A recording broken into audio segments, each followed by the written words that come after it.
Great. So our early childhood report covers 3 topics. The first one is kindergarten readiness, which is the main metric that the Ready for K Alliance focuses on. And it's an important indicator of child success in school and beyond. And based on community interest, we've also covered childcare, access to, quality of, and price of childcare, as well as adverse childhood experiences and child food security under child health. We chose these topics in conjunction with the Ready for K Alliance and the Louisville Urban League because we felt like they were important, and we felt like for some of the topics in particular, it was difficult to access local data. There are a lot of topics like child poverty or housing that are covered in a wide variety of sources. And there are a lot of other great organizations in our community that do research and publish them. So we tried to fill in some of the gaps as far as our community's understanding of early child care goes. So the first topic that I will hit on is kindergarten readiness. Okay. So our main measure of kindergarten readiness is this, and this compares kindergarten readiness in Jefferson County to other school districts in Kentucky. What we can see is that kindergarten readiness in Jefferson County has fluctuated over the last 7 years, but remained largely constant. When we dive deeper, disaggregating this data by race, we see that there are wide disparities. This is due to several factors. Some of them are due to the fact that children in different prior care settings, sorry, yes, someone said organic scores in the chat. The main factor that we're looking at that affects these disparities is the prior setting of the child. Because even though these disparities by race are large, when we look at disparities by the prior setting of the child, we find that they are even larger. So the children who are most ready for kindergarten when they go into school are those who are in a professional child care setting, which is the red line at the very top of the graph. We find that children who are in Head Start programs or who are in state-funded preschool at JCPS, shown by the black and the green lines, are in the middle, as well as children who were in another home setting. And we find that the children who are least ready to enter kindergarten, ready to learn, are those who were in a home setting. That means that they were at home with their parent or guardian as a caretaker. When we look at the prior setting of children by race, what we find is that there are many disparities. The top line of this graph shows the prior setting for all JCPS students. So you can see that about 30% of children were in a professional childcare setting. Another 30% or so were in Head Start or state-funded preschool. About 5% were in another home setting, being taken care of by a grandparent, an aunt and uncle, or a tutor. And then about 35% were in a home setting with their parent or guardian or caretaker taking care of them. And then when we look at this data by race, we can see that for Black children in particular, many of them are in a state-funded setting. Many of them are in a home setting, but compared to the overall JCPS student population, far fewer are in a professional childcare setting.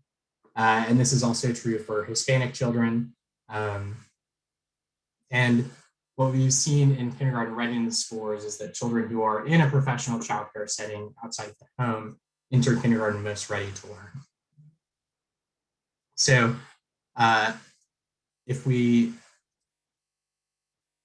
kind of combine this analysis, the graph on the left shows kindergarten readiness rates for Asian, Black, Hispanic, and white students who were in a home setting before they entered kindergarten. The graph on the right shows kindergarten readiness among children who are in a professional childcare setting. What we see is that the most important determining factor here isn't demographics, it's the setting of the children before they enter school. So there are many reasons why a professional childcare setting might not be the best setting for children. There are a lot of cultural factors that go into it. There are a lot of needs that children have that might not be met by a childcare setting. People's parents can definitely provide them a good experience. But overall, broadly, access to professional childcare we find is very important for children entering kindergarten ready to learn. So because of that, we've dived into some of the barriers to access to childcare for families. We gathered this data from the state's childcare data system, KentuckyNet. What we find is that in Louisville, the median price of childcare for one toddler is $8,710 per year for full-time childcare throughout the year. For one child, that number is 15% of the median household income in Jefferson County. And when you look at Black households in particular, that number is 22% of the median income. And that's just for one child. So what we find is that right off the bat, cost is a tremendous barrier for households. This graph shows the number of childcare slots available for toddlers along the x-axis and the daily cost of that childcare on the y-axis. And the median cost of childcare for toddlers is about $35. And that ends up being that $8,710 per year number that I mentioned before.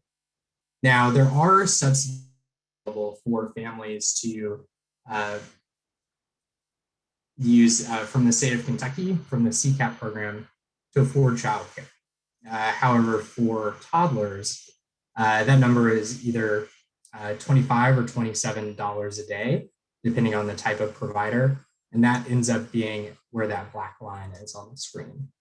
So what you can see is even for the lowest income family, for the maximum subsidy, for childcare for a toddler, that is going to cover the full price for a very, very small number of childcare providers. And most families are still left on the hook, having to come up with this extra money, and it severely limits their access to childcare. Another issue, in addition to cost, is geography. If we look at the number of childcare slots available based on neighborhood, what we find is that the largest availability of childcare is downtown. It's in the Butchertown area and somewhat in St. Matthews and out towards Middletown or J-Town. In many neighborhoods, there's about one childcare slot for every 3 or 4 children. So if you live in a neighborhood that's a childcare desert and you work in a neighborhood that's a childcare desert, it's going to be very difficult for you to actually get your child to a care setting in a way that works for you and your family. And that is even more complicated if you are reliant on, say, public transportation. This graph compares race of neighborhoods to access to childcare. So the x-axis here shows the percent of young children who are BIPOC, Black, Indigenous, or people of color. And the y-axis shows the approximate number of childcare slots per child. What we find is that in neighborhoods where there are more white children, there's generally more access to childcare. So this has large impacts on the ability of people of color who are already less likely to be able to afford childcare to access it by neighborhood. Lacey McNary asked if this is Louisville data. Yes, this is Louisville data. And if you go on our website and look at this, you can mouse over this and see which neighborhoods are which. And then the last kind of barrier to access I'll show is this graph of the hours during which childcare is available. On the x-axis, you have the time of day, and on the y-axis, you have the number of childcare slots available. The red line shows the number of childcare slots that are available Monday through Friday. And what you can see is that generally following regular first shift 9 to 5 Monday through Friday hours, that's when the vast majority of childcare providers are open. There are some providers who are open later in the evenings, and there are very few providers who are open Saturday, Sunday, and early mornings. So if you are not a traditional 9 to 5 worker, it's pretty unlikely that you're going to be able to find childcare that is affordable, that is in your neighborhood, that works with your hours. And this is important because in particular, white workers are more likely to work regular 9 to 5 hours. And then on the other hand, Black workers, Hispanic workers, all other people of color are far more likely to work outside of regular 9 to 5 hours. We also have some discussion of quality and the cost of quality on our internet report. I haven't included it here because providers do not have to receive a quality rating.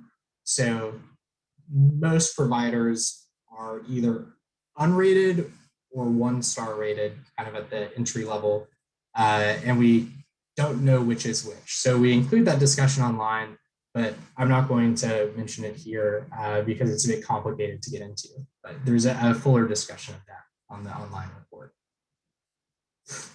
The last thing that I will mention as a contributing factor to childcare is median hourly wages for childcare workers.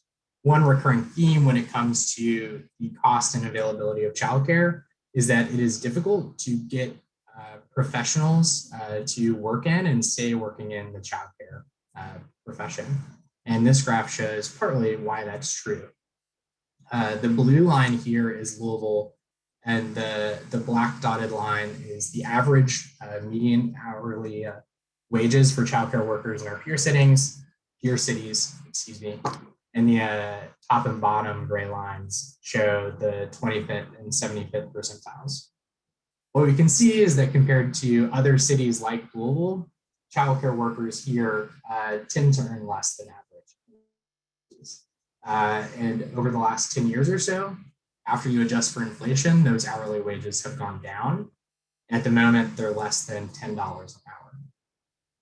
So when you couple that with the fact that there's somewhat limited opportunity for continued advancement in the early childcare space, if you are like a hands-on childcare provider, it creates an issue with staffing that then results in limited availability of childcare seats.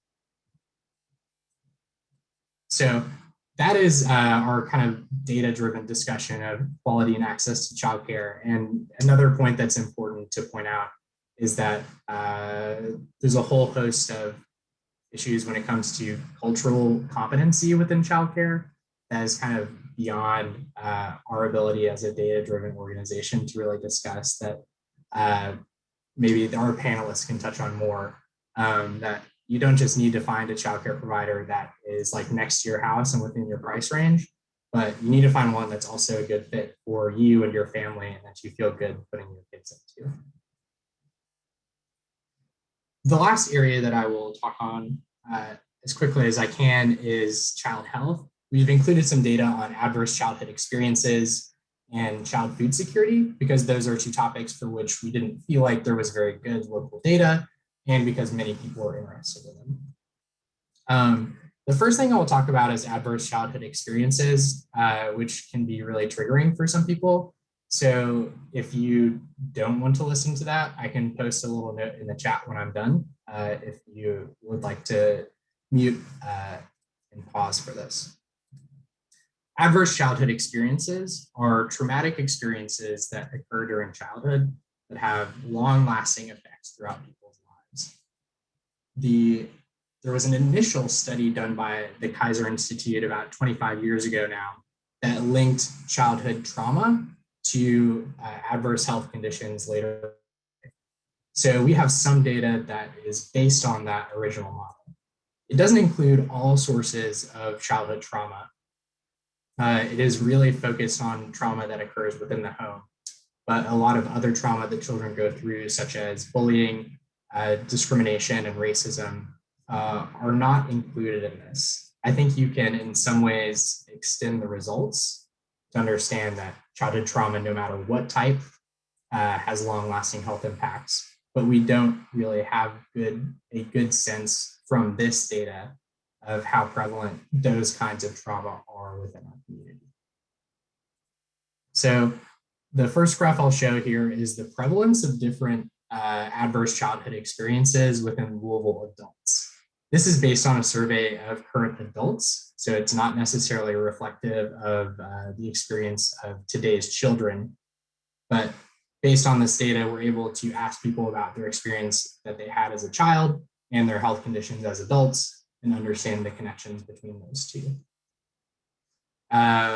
So what you can see from this graph, the top section shows incarcerated household members, drug problems in the household, and on and on. If you'd like to kind of look at the specifics, I'll let you look at that online.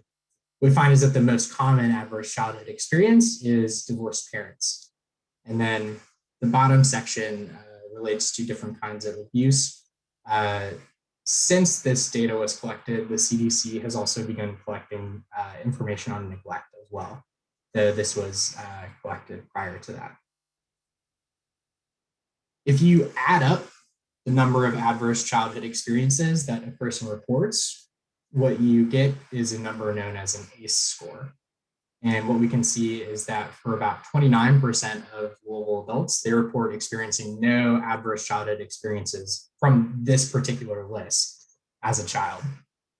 And then about 12.4% of adults report experiencing 5 or more adverse childhood experiences from this particular list. And then based on this data, we can compare those two groups. So there's quite a bit on this graph, but this compares the health conditions of adults who report no ACEs to adults who report 5 or more ACEs. So for example, if you look at the very top line, 11% of adults who reported experiencing no ACEs as a child smoked tobacco, compared to 45% of adults who experienced 5 or more ACEs. And there are big health disparities among all of these things, including health behaviors like tobacco and drinking, general health status, including general health, physical health, and mental health. And then when you look at chronic disease, what we find is that adults who experience many ACEs are far more likely to have a heart attack, have coronary artery disease, experience a stroke, or experience depression. So I think the takeaway that I would give you from this is that child health has very long-term impacts on physical development and mental development and mental health throughout a child's life. So the kind of interventions that we would want to see to protect children from adverse childhood experiences and their effects have large impact on children while they're in school in terms of their physical health and beyond. And then the last data point that I will show you all is child food insecurity. Again, this is something that we included because a lot of people had questions about it, and we didn't feel like there was another good presentation of it at the local level. So this graph shows child food insecurity in Louisville, which is the blue line, compared to child food insecurity in our peers. And what we can see is that Louisville has generally been better than our peer cities in terms of child food insecurity, but we can see that due to the COVID-19 pandemic, between 2018, which was the last year of data before the pandemic, and October 2020, which is that data point on the far right, child food insecurity is shot. Doesn't really matter how good we are compared to our peer cities. What matters is that between 1 in 4 children and 1 in 5 children in Louisville are currently food insecure. And that has very important impacts for how they're able to perform in school and their own physical health and development. So if you would like to view more data or spend more time with this, you can visit our website. But I think just very broadly, our takeaways are that access to childcare is very important for student success. The metric that we've looked at is kindergarten readiness, which has limitations, but is a very important indicator for how students will perform in school. And access to childcare, we find, is probably the most important determinant of that. Secondly, access to childcare varies widely across the community, geographically, there are many barriers to childcare in terms of price. And a lot of these barriers are also correlated with race. And lastly, beyond childcare, other factors like adverse childhood experiences and child food security have important impacts on children and their development. So with that, I will hand it back over to Monica. I hope I did not take up too much time, and I will let you take the way with the panelists. Thank you all, and I will try to follow up on any questions that you have in the chat, or you can direct message me and I will try to get back to you. Thank you so much, Harrison. That was a great foundation and a framework for our conversation. At this point, that was a lot of information, which is good, and Harrison did a great job, but everyone just take a deep breath in and out and think about that. What Harrison showed us, those weren't just numbers, those are our little ones. So if any of those numbers, if any of that data tugged your heart or made your brain go, ugh, or you're like, hey, I want you to note that and think about that as we go into our panel discussions. So we will have our panelists present, and then we will have questions after that. Now, Dr. Cramer, are you present? He's not, Dr. Unseld, he texted me, he's got caught up with his new job, so he greatly apologizes. But Okay. he just transitioned to a new role, so I think we can all understand that. No, and also he was a last minute, hopping in to help. So absolutely no worries, no upset or anything, but we're very happy to have the panelists that were able to make it. So we're going to start with Dr. Kish Kumi-Price. Then we're going to move to Ashley Brandt and Kristen Williams. They're going to tell you a little bit about their work, give us any calls to action that they think we need to know, and just share with us their expertise. So Dr. Price. Yes, thank you, Dr. Unseld, for the introduction. Very happy to be here with change makers, and I appreciated you giving us the space to breathe and take all of that in. I think a lot of us are sick and tired of seeing the same reports year after year after year. I would like to first thank the GLP for being very strategic about how they presented it this year and really looking at a systems level approach to sharing out this information. So I thank you for that. I also want to give a nod to the Louisville Urban League and my previous position as the Director of Ed Policy and Programming there, as most of my input on this report was during that position. I just recently transitioned to Kentucky Youth Advocates as a Senior Policy and Advocacy Director for K-12 and early childhood work. And so I'm really happy to be here with you all. So I will just start by saying that if we can look at where we are now and recognizing that a lot of our child care centers took a hit, and if you realize the context of everything that was just presented, and then also acknowledging that some of those child care centers and quality child care centers had to either fold or were significantly limited in the access that they could provide. And then build that out to understanding the impact that that had on families, and specifically Black and Brown families. When you look at the impact of COVID and how it impacted Black and Brown families, who are really representative of a lot of the low wage jobs, and understanding what that means in terms of context, I think we have to be clear about that, because this is a really bleak picture that was painted, but it's even worse now, right? So I just want to make sure that we uplift that to start. And so one of the things that I think has become very clear to me is that there is a lack of communication and access to opportunities. And I don't think there's any other way to frame this than to say that it has been strategic and it has been systemic. So if you look at those lines and you see that there's a consistent pattern of Black and Brown children not being at the same level with the Brigance scores, we can start with the Brigance. right? Just with the test. And I think somebody made a comment in the chat about that. Yes, it is a good predictor of grades, but it also has cultural implications that have not been addressed. There's also the fact that when you talk about teaching to the test, that's essentially what happens when you have a formal childcare setting. They are very aware of what children will be tested on when they enter into kindergarten, and they prepare children for that. Is that a bad thing? No, but it is something that we need to understand when we are comparing based on prior educational setting, because many of the children that are being educated in a home care setting are not receiving access to the same information. And so if I, just to paint a picture and be very clear about what I'm saying here, if I hold the Brigance, say I'm the creator of the Brigance test, and I decide I want children to start identifying semi-trucks as 18-wheelers.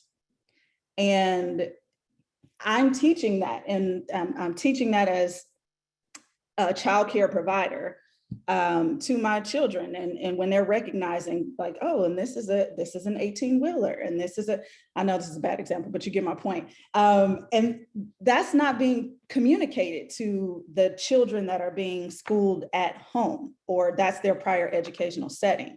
So those things are not being acknowledged, I don't think, from a systems perspective. And then we seem like we want to be so surprised every year when we look at the discrepancies, but everybody doesn't have the same information. We also know from a systemic standpoint, when we talk about child health and realizing that a lot of the developmental milestones that a lot of children are able to have, screened and checked when they're going to their primary care physician, those aren't necessarily going to be as prevalent for a lot of our families that may be from have low wages, right? Low wage incomes, because they don't have that same access to being able to constantly take their children in for regular checkups. And so we see the data, we know that there's a disparity there as well. And within the data, a lot of those families, when their children are going to get care, is from an urgent care center or a drop-in. And so you're not getting that same level of assessment. And so these are things that I think we just have to be very aware of and continue to put into the discourse when we're talking about these things. I don't want to take too much time, so I'm going to try to quickly go through. Okay, so the last 2 points I wanted to make here was about the flexible hours, location, and talking about childcare deserts and what that means for families that may be stretched during this time and may need, since we are morphing into a new world. We're having this meeting where we're, it's virtual. So some families may be working from home. I have a little one here with me, and I don't need a full-time, setting, but I need some part-time, and that's not readily available, right? So these are things that I think we have to, as I said before, lift up, be aware of, and consider when we're talking about strategies moving forward. And then the last piece that I just wanted to hone in on is around the affordability,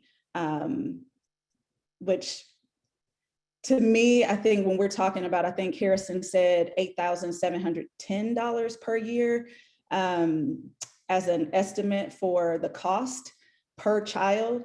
And when you consider that families may have multiple children that need care, you are going to see an uptick in more children being at home for their, prior educational setting before entering into kindergarten.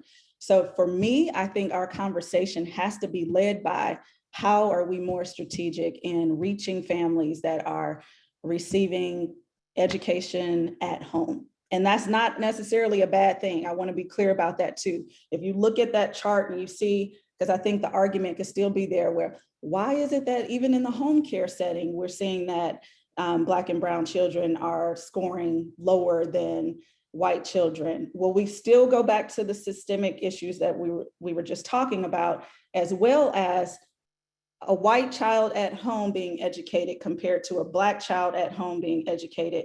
We can't stereotype either family.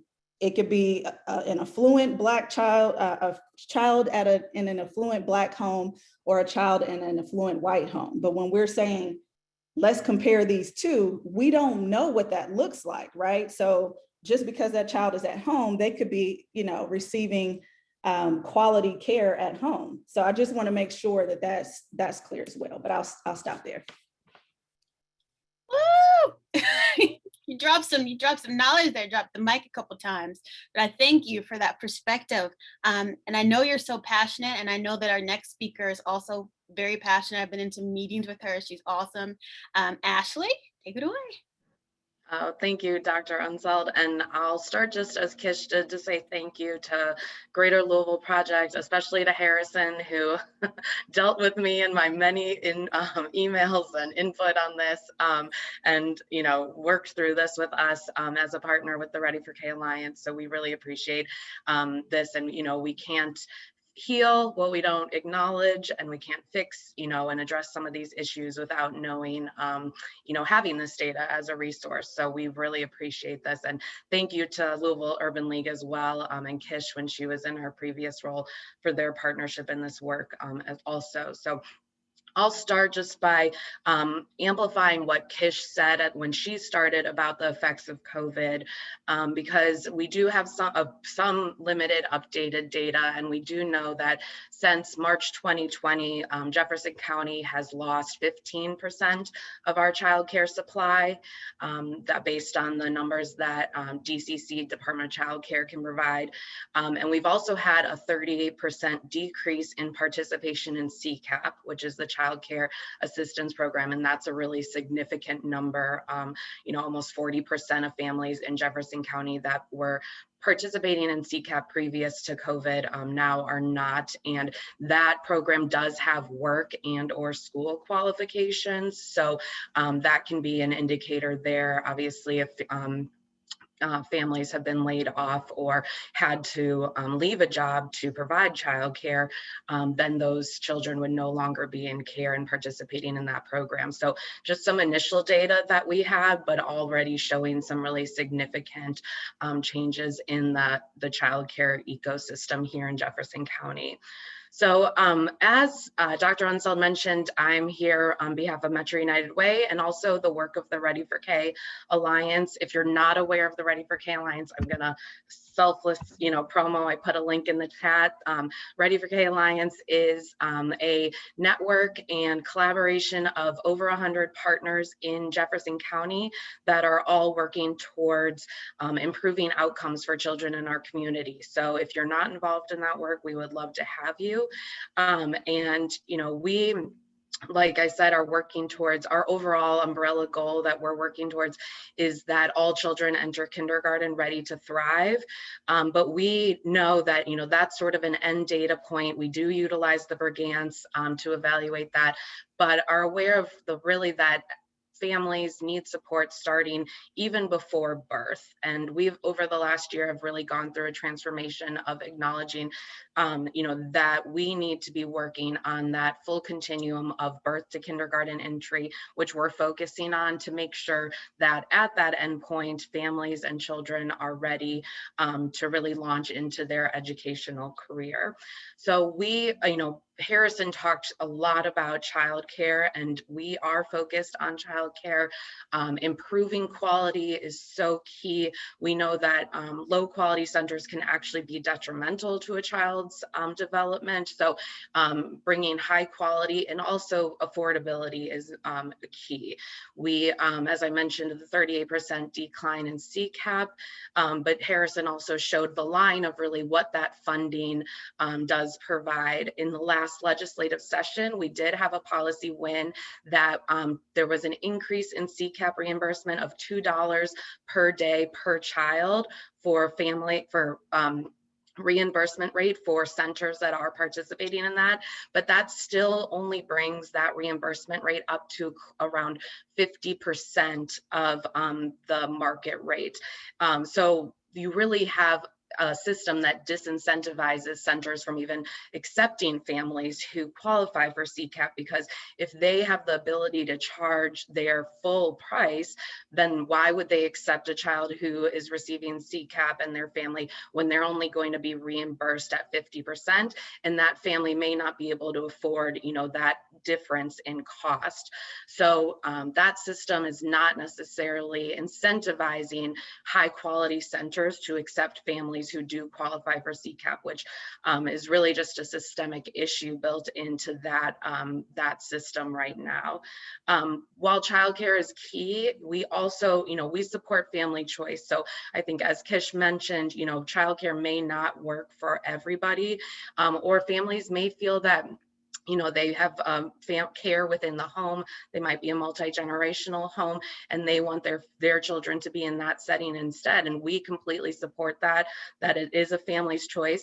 But as a community, we need to support that family. So we need to, if a family chooses not to be in childcare, we need to ensure that we are still supporting that family with the resources that they need, whether that's educational tools of how, you know, what is kindergarten readiness? How can you work with your child at home to reach those goals, to make sure they are ready to thrive on the first day, or whether that is housing security, food security.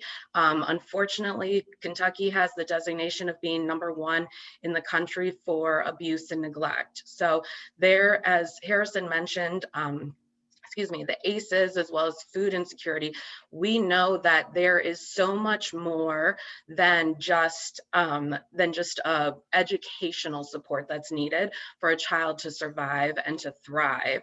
We know that, you know, showing up, a family who shows up on the first day of kindergarten, if they're worried about their housing or they're worried about food, they can't worry about the ABCs and teaching their child to read. You know, that's just going to fall to the bottom of the list because they're worried about just surviving. So we need to have a community that supports a family in those basic needs before we can even start pushing on some of these other pieces. And I'll say that in the childcare realm, you know, we really, we operate in a space, this birth to 5 space, where there isn't this sort of infusion of public funding, but that's really kind of what we need. In the K-12 space, you have public funding coming from the federal, from the state level, that builds up that K-12 system. We don't have that formal system in the birth to 5 space. And really everything is sort of put on the parents and family and whoever is caring for those children. So we've really left it up to those individuals and say, you know, good luck. We hope, you know, if you do need supports, if you need WIC or other supports, good luck navigating that system. And we really haven't wrapped our arms around families in a way that's needed to ensure success.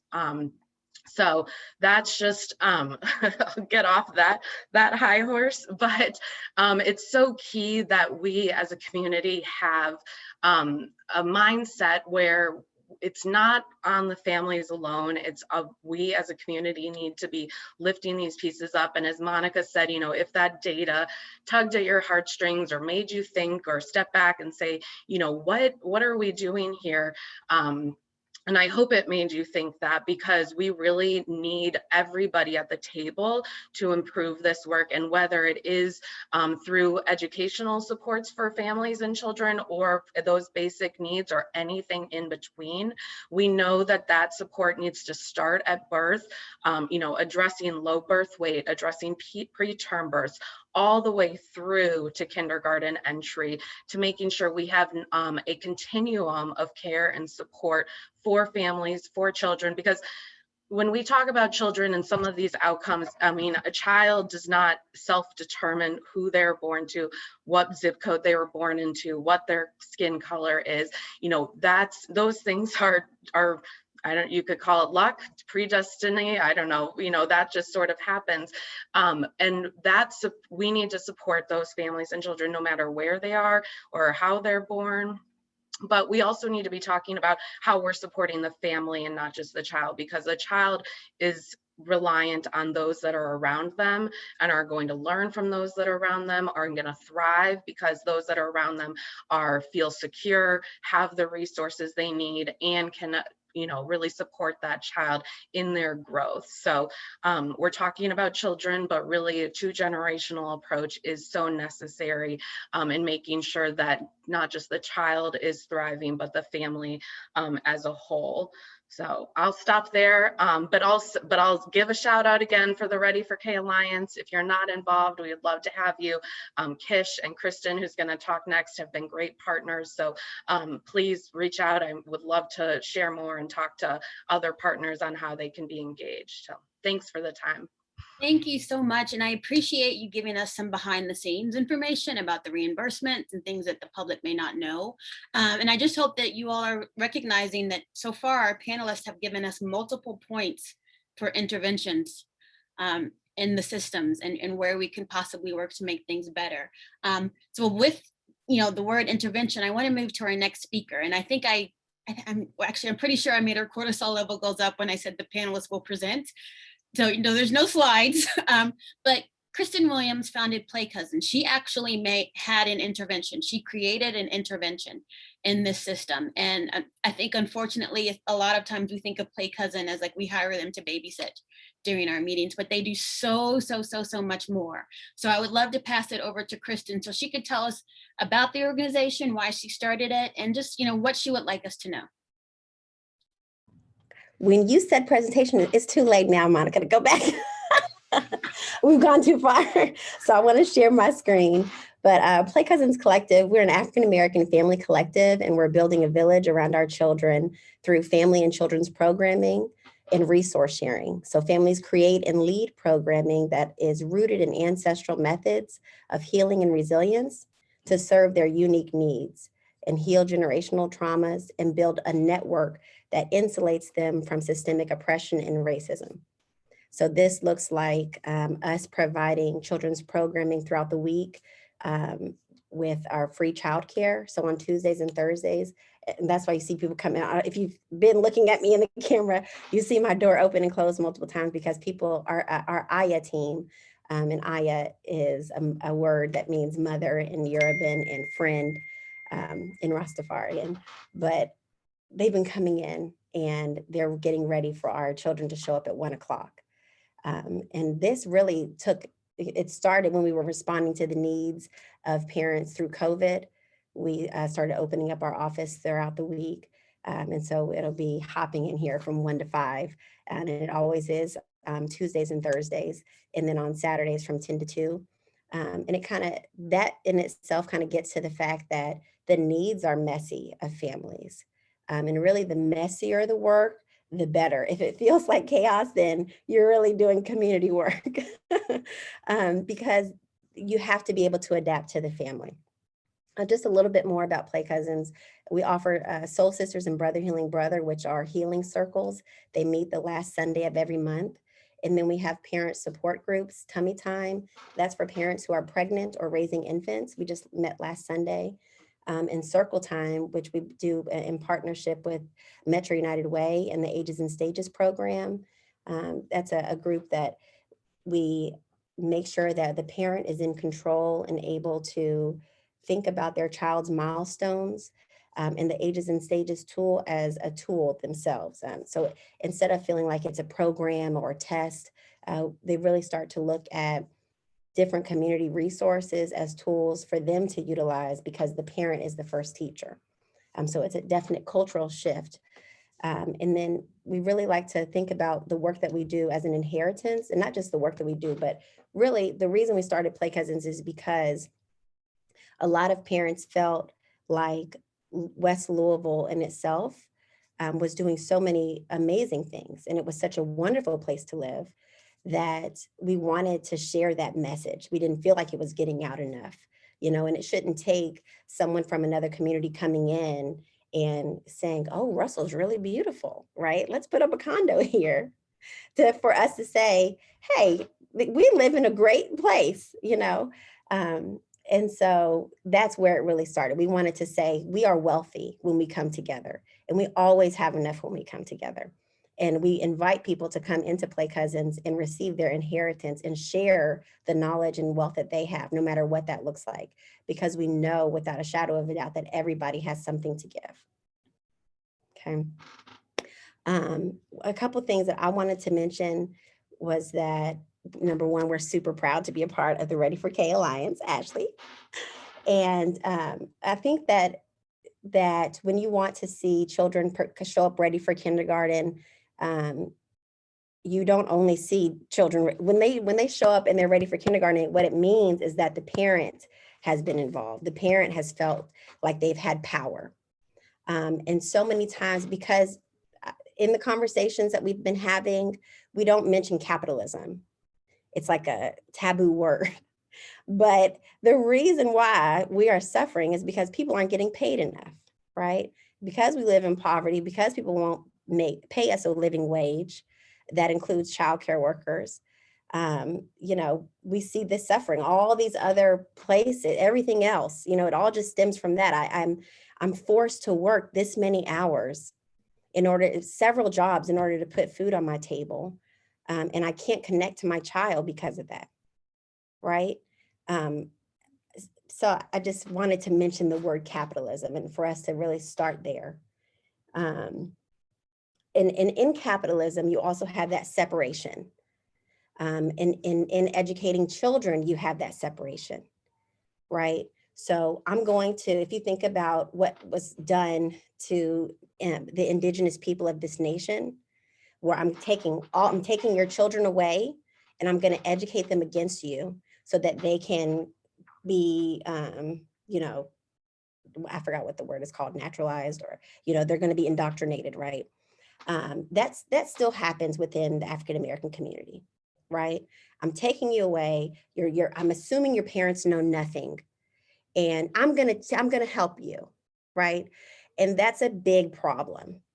Whenever you hear somebody, you know, I'm here, I really want to help. And even when you think about the teachers that come to West Louisville to teach, and they feel as if they're coming as a savior, you know, there has got to be a drastic shift in the way that we connect with families, where you assume that parent they lived every day until they met you, right? And so the way that you communicate with them has to change.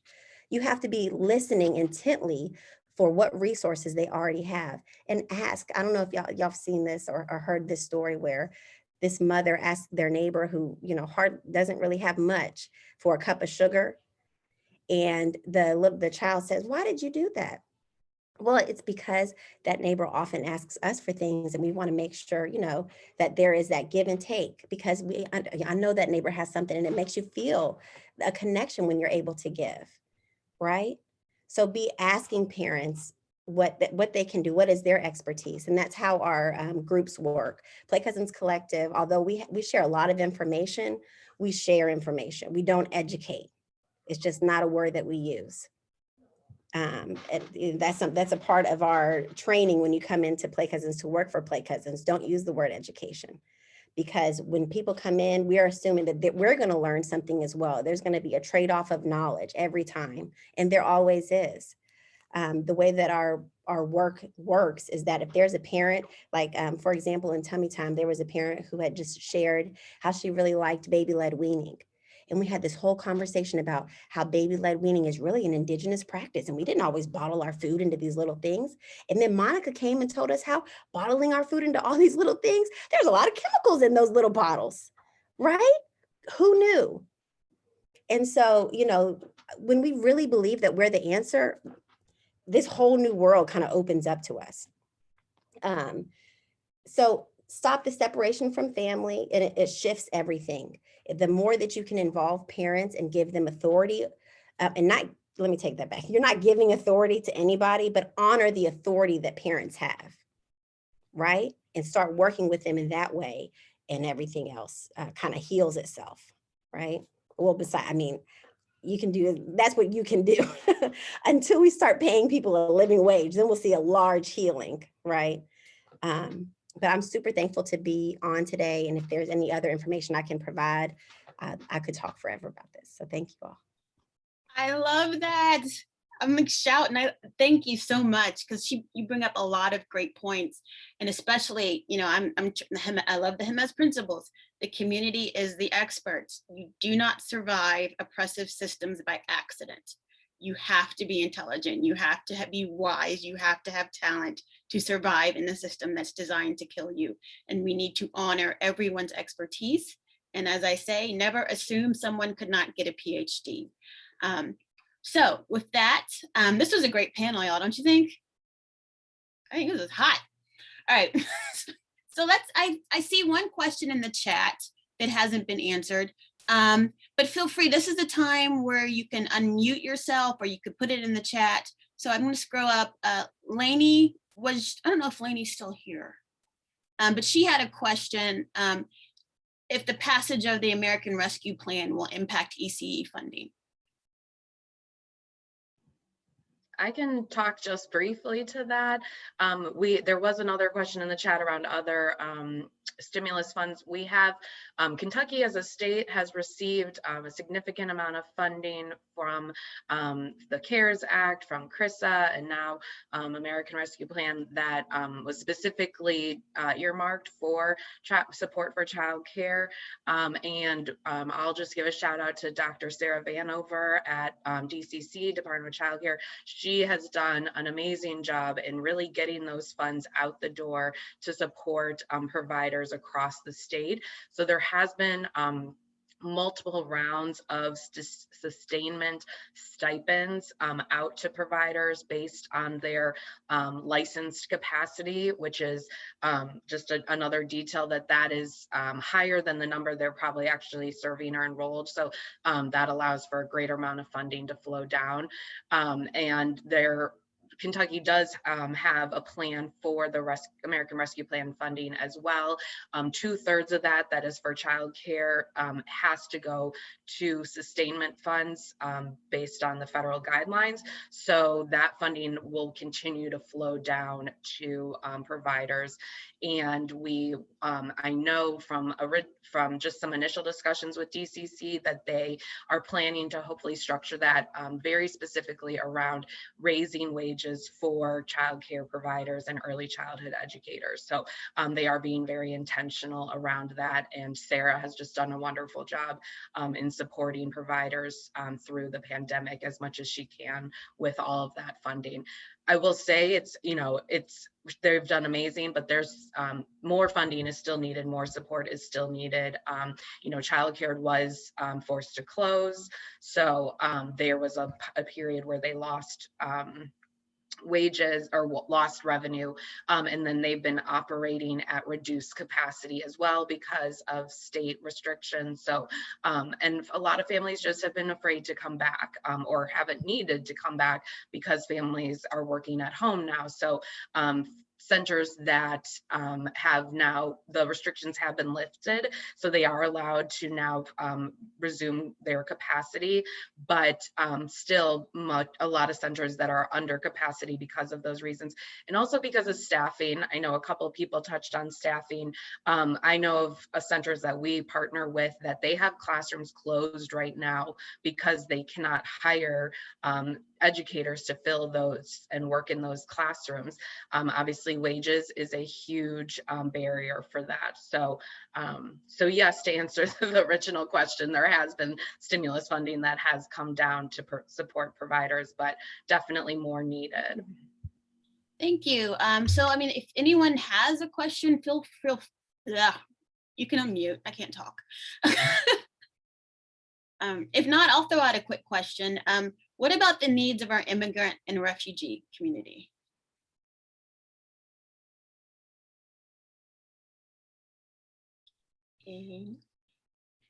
Okay, I'll talk about that. I think that it is apparent that so many supports are needed, and that the more that we talk about things changing, that support is needed even at a higher rate, a higher clip, right?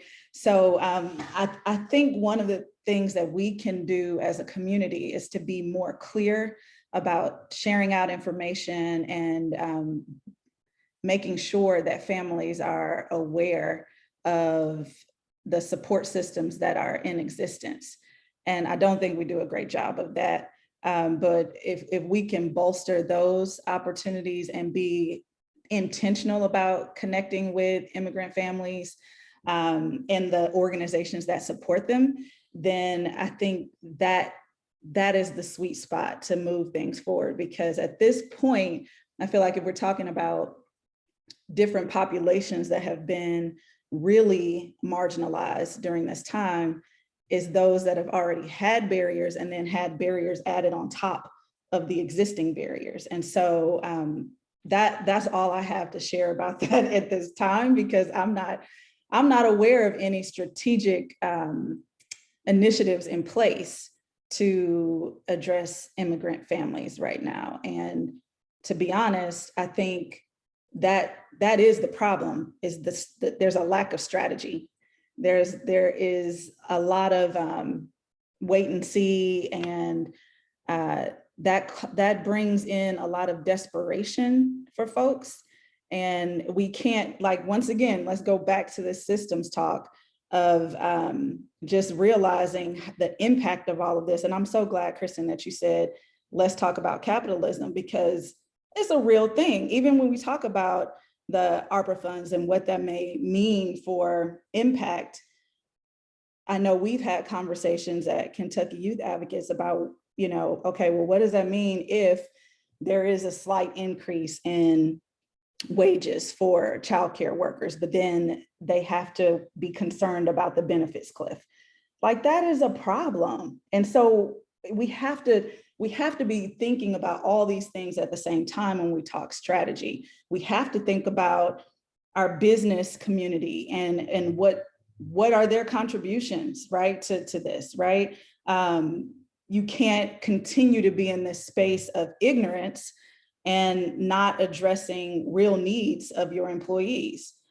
So I just think we have to have those larger conversations. I'll just add very quickly, one of some of the highlights in the data that report that you can look at online, really, when we look at kindergarten readiness, the group that is scoring the lowest are those families who've indicated that they're Hispanic. So there's not a much more detailed breakdown of other race or nationality. And obviously Hispanic is not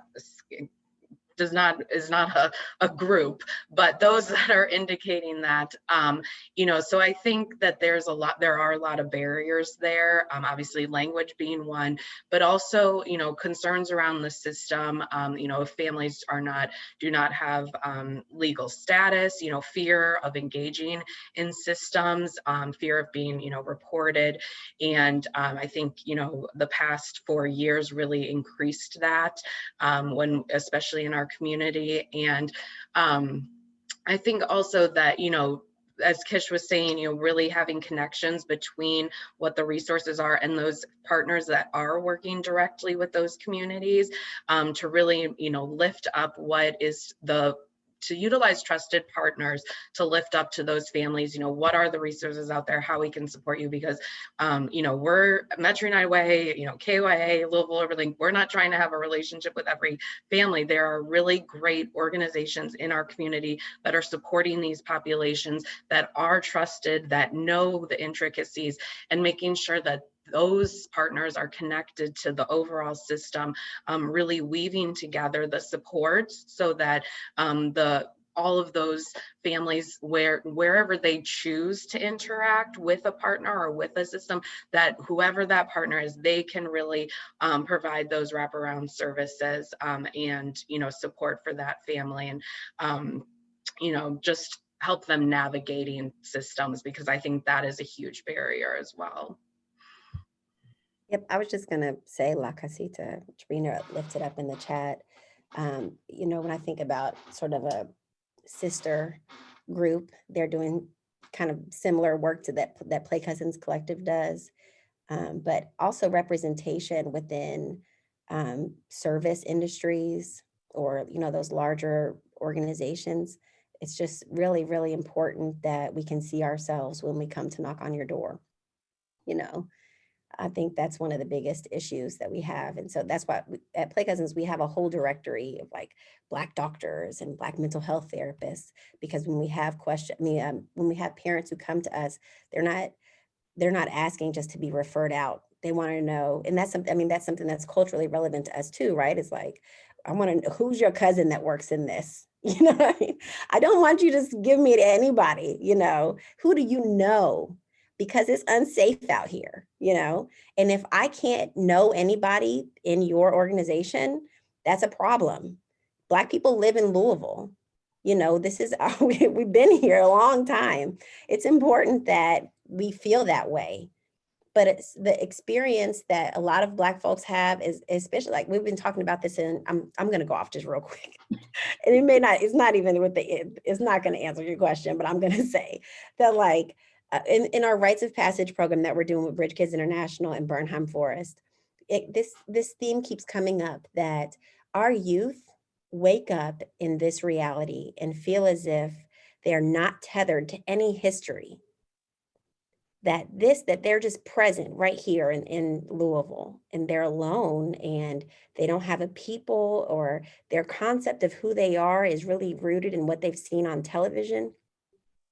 Not you, but this system that we're living in takes the parent away and the family away for so long.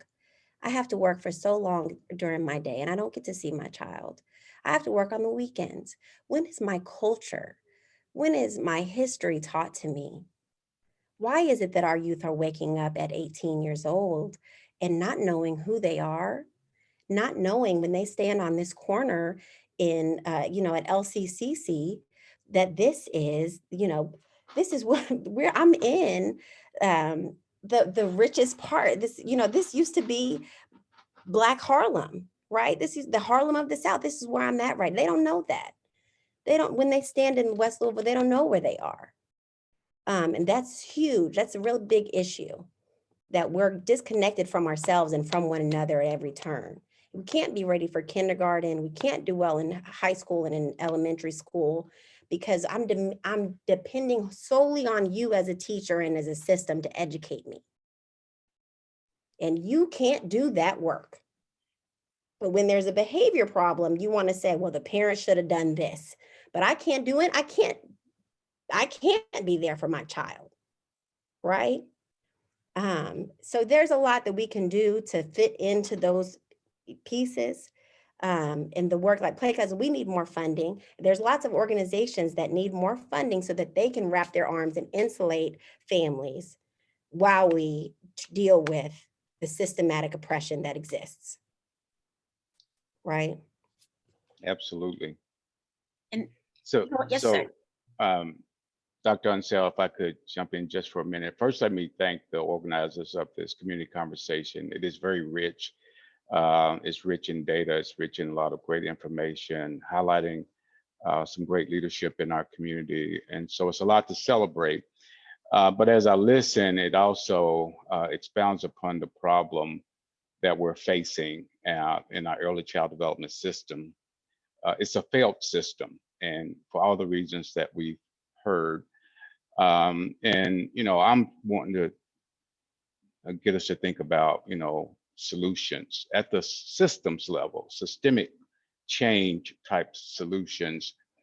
And if I were to just grab a hold of one issue out of everything that I've heard, and there's been so much to comment on, but for sake of being brief, the issue that Kristen touched on, and Dr. Price and others have echoed, it's an economic concern. It's the economic paradigm that we are all grappling with in early child development is a failed system. CCAP doesn't work for the business model. The business model of providing quality early child development is a flawed model because we cannot sustain ourselves and we cannot pay the staff for all the reasons that we've heard.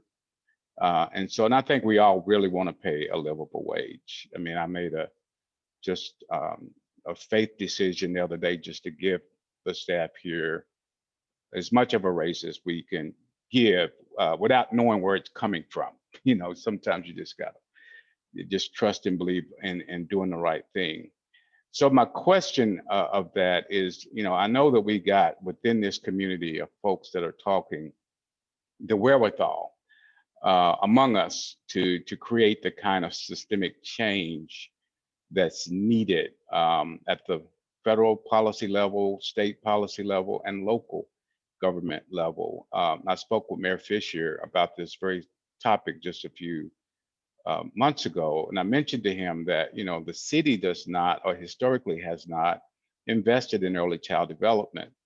And I wanted to expound upon the problem that creates if we're going to invest heavy in policing and dealing with our problems in the street, but we can't get to the root causes of what leads to the kind of despair that goes on in our community around education, around employment, around crime. All these problems, they grow from a failed system when it comes to early child development.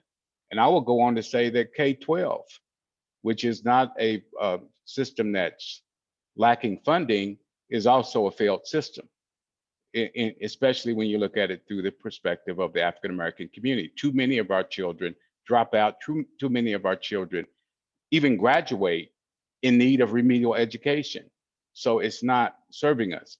So, but I want to focus on early child development. And the question is, how do we provide a coordinated effort of leadership to change the system, because it can be changed. And I believe that all problems are in front of us to be solved.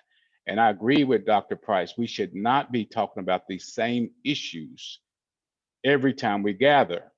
We should be talking about solutions at the systems level that we believe are working. So how do we get there? Who takes the lead on that? I'm ready to play a role, but I just want to know. I'm happy to comment on that.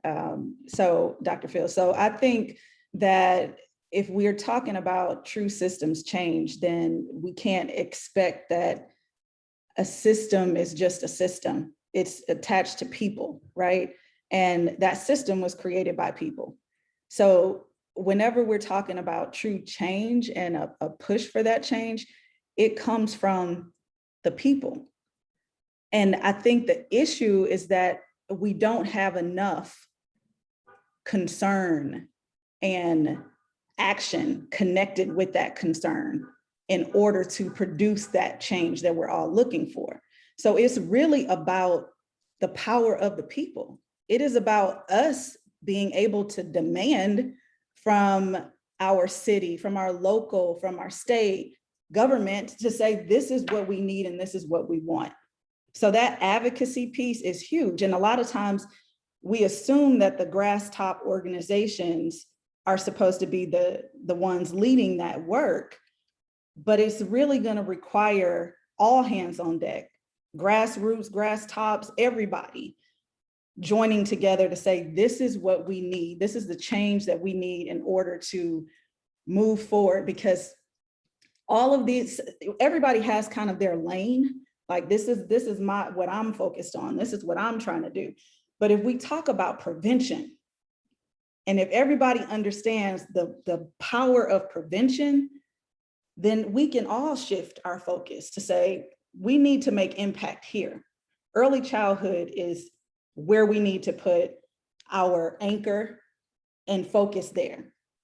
So if we can do that, and we can get everybody, we can get our business leaders, we can get our nonprofit, for-profit, everybody focused on that, then that's where change really happens. And I do want to give a shout out to Rena real quick, because last summer, they have the Ready for K camp with JCPS. And we were, through the Louisville Urban League, trying to get more of our families to engage in that, only to find out that a lot of them were not eligible because their children weren't already in the early childhood system for JCPS. Well, this year they did away with that barrier, and now it's open to any families that are interested in having their children engaged. And so like little shifts like that, yeah, that's just a little something, but it's something. There's also the fact that virtual K-ready programs, which were typically not used by a lot of folks and not condoned, because having a child in front of a screen is not necessarily the healthiest atmosphere for young learners.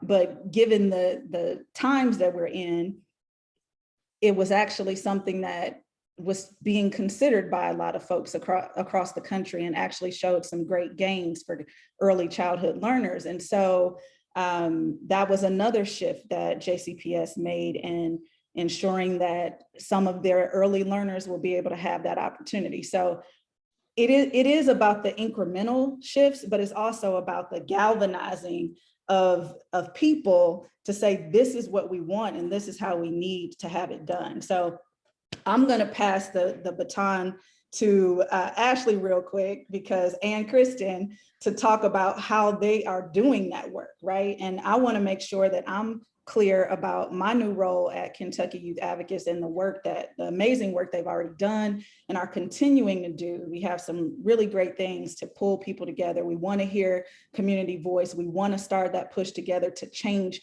policies and practices and procedures. That has to happen.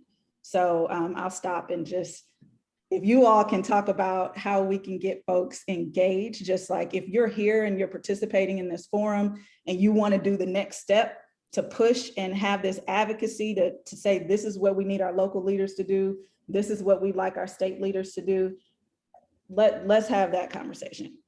So thank you for leading us there, Dr. Fields. Thank you, Dr. Price. You could tell I was like ready to jump in.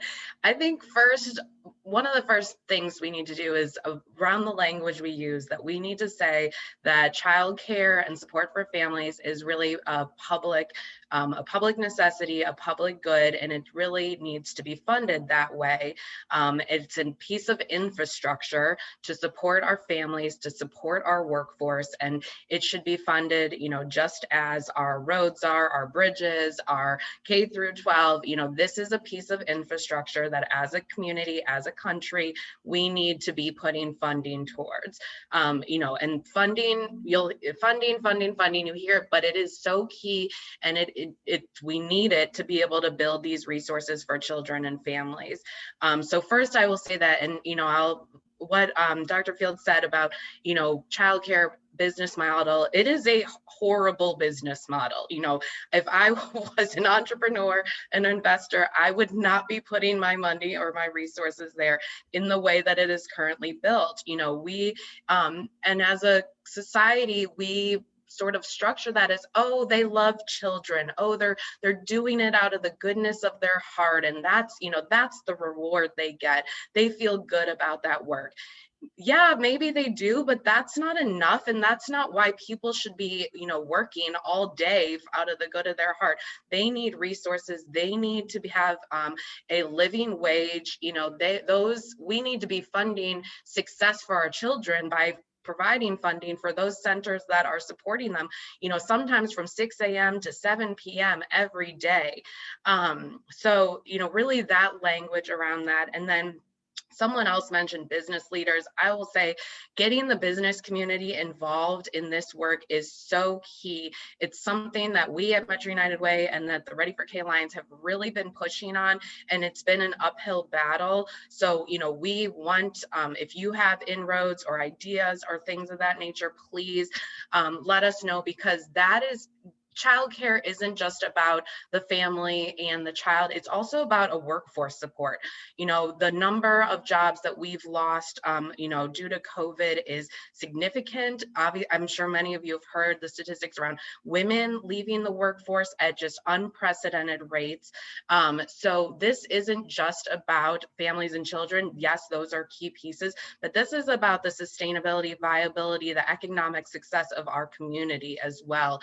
And also bringing new, talent to this community. If a business can say we offer on-site childcare, that is a huge retention piece. There are studies around, if a family, if one less concern, one less worry that that your child is safe and healthy and being in an enriching environment. So those, there's many pieces and arguments of why this is more than just for families and children. Those are key pieces, but every politician, every business, every individual we interact with, they have their own sort of what's going to trigger them to care about this, to be invested in this, and we need to identify that. And if it's workforce, then let's plow straight forward ahead with how childcare and supports for families are a workforce issue.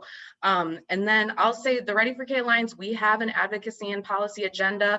I'll shout out Mandy Simpson, who's on this call, and I've seen her in the chat a couple of times. She's our director of public policy at Metro United Way. We are working hand in hand to move, different policy pieces that affect early childhood. And one piece that I'll just shout out to this group that I think we really need to be advocating around is the mayoral race here in Jefferson County. We are about to enter, there's already, I don't know how many people now in that race. We need to be asking those candidates, what is your position on early childhood, in early child care, interventions for early childhood, what is your plan? And then how can we, work with those candidates to educate them and say, push our agenda, but also make sure that that is an issue that's really lifted up as we step forward into that. So I think that's a key policy piece. But like I said, reach out to me and get involved in the Ready for K Alliance. We do have a policy agenda and a lot of work we're doing in that area. And I'll pass it to Kristen. I know we just have a couple minutes left. So thanks, everybody.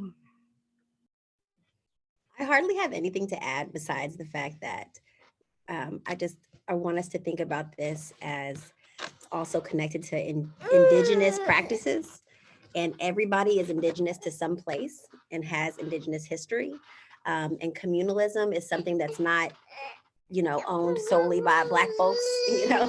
Communalism is a way to survive, though, for Black people and for really any oppressed people. And when we saw, I thought that Kimberly brought out a really good point in the fact that when COVID hit, it really became important to think about who is your community. And that's a thought that every person had.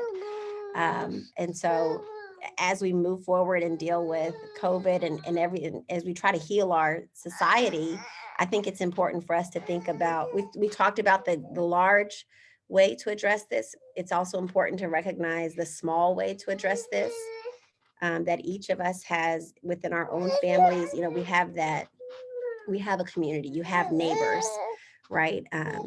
So it's important, I guess, just to value these things not only as a political issue, but as a personal issue, and the way that you relate to children in your lives and to adults in your lives and your community. I think that's important to keep that at the forefront of your mind as well. Thank you all. This was such an amazing panel. And I want to just note, I see a lot of potential collaborations going on in the chat. So I really hope that you all reach out and you connect, and then you can maybe do some pushing. But with that, I will toss it back to Ben. Hi, I am so grateful to this phenomenal group of community leaders. And that I think, this makes me really hopeful in a space where I have not been hopeful for a while. I think the coming of additional federal funding gives us a chance to reinvent this system. And I love the language that we're using around this and the interconnections that we're making, where we say, hey, look, we understand what works and what hasn't worked. We understand that the current economic model is broken. We understand this is essential to mental health and to workforce and to so many other, to educational success. I mean, this is deeply about the ecosystem. So grateful to these panelists, to Dr. Unseld, to our phenomenal data team at the Greater Louisville Project for continuing to highlight these insights. On Thursday, anyone who is interested in continuing the nerdiest parts of this conversation, we have our quarterly civic data nerds conversation that starts at 11:45, goes until 1:30. People who like to nerd out on numbers, come and collaborate there. Our next mini report is focused on the issues of Black wealth and how do we as a community really intentionally overinvest as a way to get the return on that investment that we both from a justice and an economic perspective so much need as a community. So we're looking forward to continuing this conversation with all of you. Grateful to our fabulous panelists and Dr. Unseld, and we'll look forward to seeing you next time. Thank you all. Bye.